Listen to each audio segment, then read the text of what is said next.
బావగారు ప్లీజ్, శశికేం కాదు.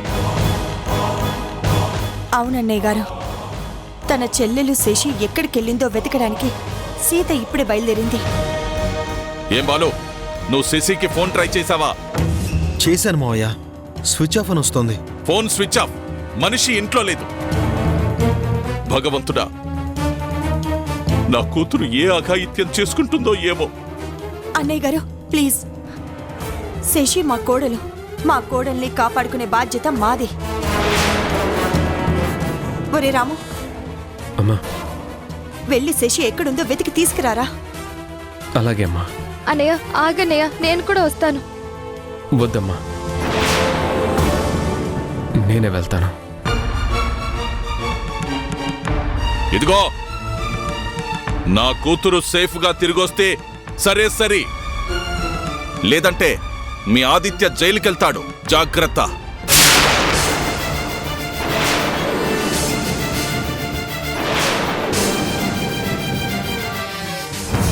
శశి,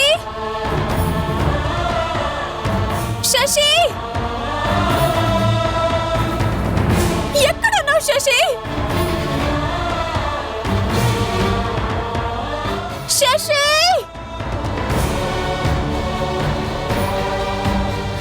శశి,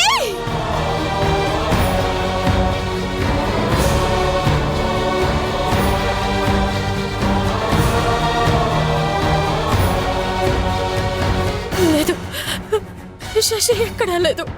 అసలే ఆత్మాభిమానం గల పిల్ల తొందరపడేదని అఘాయిత్యం చేసుకుంటే, అయ్యో దేవుడా, ఎలాంటి పరీక్షను పెడుతున్నావు తండ్రి. వీల్లేదు, నా చెల్లెకేం జరగడానికి వీల్లేదు. నేను బాగుండాలని పొర్ల దండాలు పెట్టింది. అక్క అంటూ నన్నెంతో ప్రేమగా నోరారా పిలిచింది. నిజంగా బంగారు తల్లి మా శశి. తనకేమీ కాకూడదు. భగవంతుడా, నా చెల్లిని కాపాడు.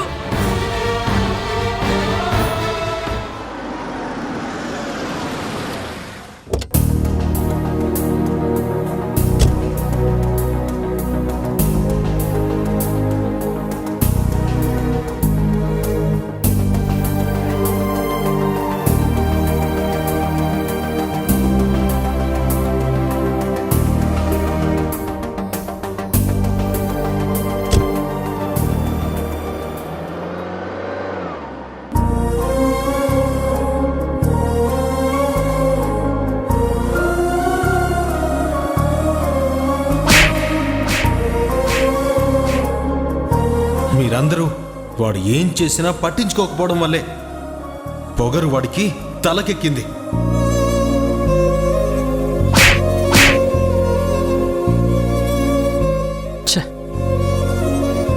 నేను ఆ శశి వదిన దుర్మార్గురాలని చెప్తుంటే వినకుండా తన ఆడదనే సెంటిమెంట్తో మాట్లాడుతున్నారు. చివరికి సీత వదిన కూడా నాదే తప్పు అంటుందంటే ఇంక నేనేం చేయను?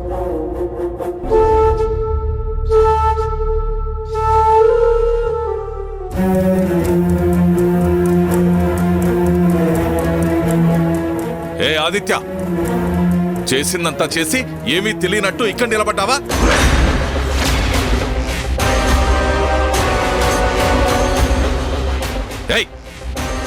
ఏంటా చూపు? నా కూతురు నీ కళ్ళకి మనుషుల్ని చంపేదానిలా కనిపిస్తుందా? అవును, నీ కూతురే కాదు, నువ్వు కూడా నా కళ్ళకు రాక్షసుల్లాగే కనిపిస్తున్నావు. ఒళ్ళు ఒళ్ళు దగ్గర పెట్టుకొని మాట్లాడరా. మిస్టర్ దుర్గా ప్రసాద్, నీ అరుపులకి భయపడే వాళ్ళు ఎవరూ లేరిక్కడ. ఆ రోజు మా సీత వదినకి జరిగిన యాక్సిడెంట్ సీసీటీవీ ఫుటేజ్ని నీ కూతురు నీతో మాట్లాడుతుండగా రికార్డ్ చేసిన వీడియోని నక్కజిత్తుల శశిరేఖ మార్చిందని నీకు తెలుసు, నాకు తెలుసు. Shut up! ఏం వాగుతున్నావురా? వాగడం కాదు, నిజం చెప్తున్నాను. చూస్తూ ఉండు, నిన్ను నీ కూతుర్ని నేనే నేరస్తులుగా నిరూపిస్తాను. మీ అంతు చూస్తాను. జరగా నిన్ను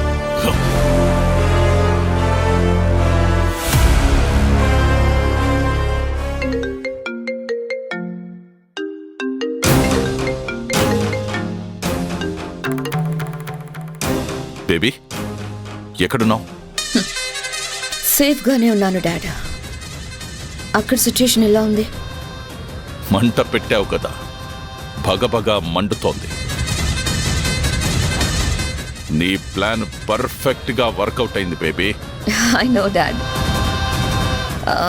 ఏమంటున్నాడు ఆదిత్య?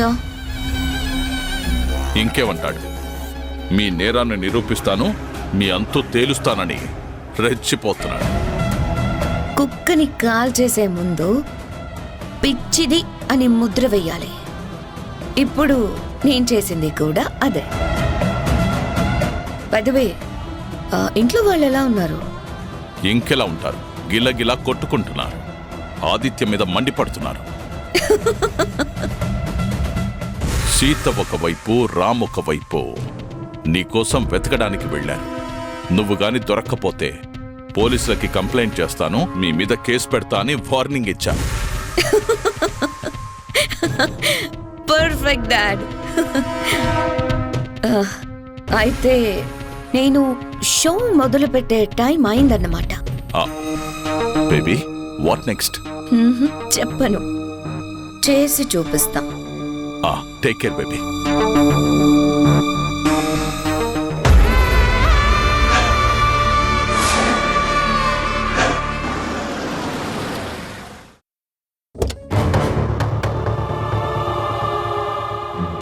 ఎక్స్క్యూజ్ మీ, ఇటువైపు ఒక అమ్మాయి ఏమన్నా వచ్చిందా? ఎవరూ రాలేదు సార్.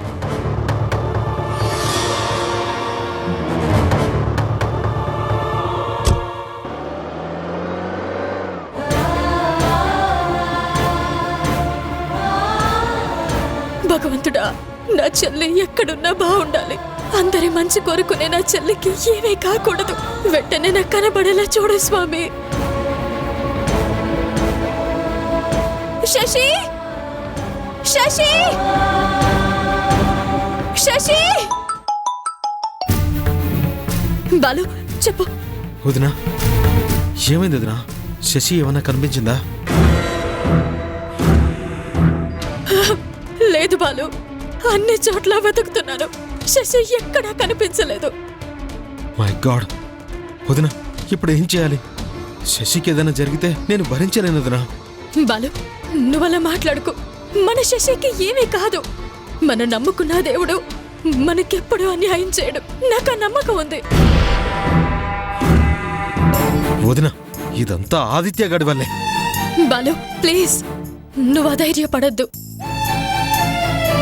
అవును, మీ అన్నయ్య ఇంటికొచ్చారా?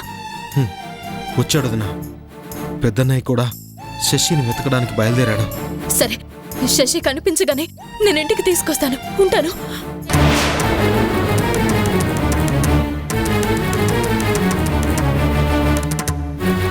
నిన్నిక్కడి దాకా రప్పించాలని ఇంత డ్రామా ఆడుతున్నా. ఇప్పుడు చూడు నా అసలైన ఆట.